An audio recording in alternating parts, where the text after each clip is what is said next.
खुलुमबाय। जोंनि टीमा दिनै बाक्सा डिस्ट्रिक्ट बड'लेण्ड भेलि हाई स्कुल दावदारा होननाय जायगायाव दंफैयो।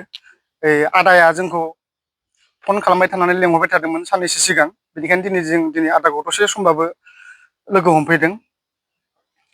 आदाया माने नैबे जोंनि उनाव थानाय बेखौ माने स्कुल बानायनो नागिरदों आदाया। बेयाव गासै एप्रक्स 10,000 स्कुवेर फिट दं आरो। थारमाने आदाया बे खामानिखौ फैगोन डिसेम्बरहालागै जागायनो सानदों। बेनिखायनो आदाया जोंखौ एसे माने लोगो हमनो थाखाय लेंहरबाय थानायखाय माने दिनै जों आदाजों सावरायबायबो। आदाया बुंदों माने बेखौ खामानिखौ डिसेम्बरहालागै स्टार्ट खालामगोन होननानै। दा जेसेबां हागौ जोङो नोंथांमोनखौबो हेल्प खालामगोन। जोंनि टीमा, जों ट्रानजिट कनस्ट्राक्सन टीमा मोनफ्रोमबो माने अल आसाम एरिया लानानै माने खामानि मावगासिनो दङ। नोंथांमोनाबो बेखायनो नोंथांमोननि सिमांनि न' लुनो लुगैदोंबा नोंथांमोना जोंखौ कन्टेक्ट खालामनो हागोन। गोजोन्थों।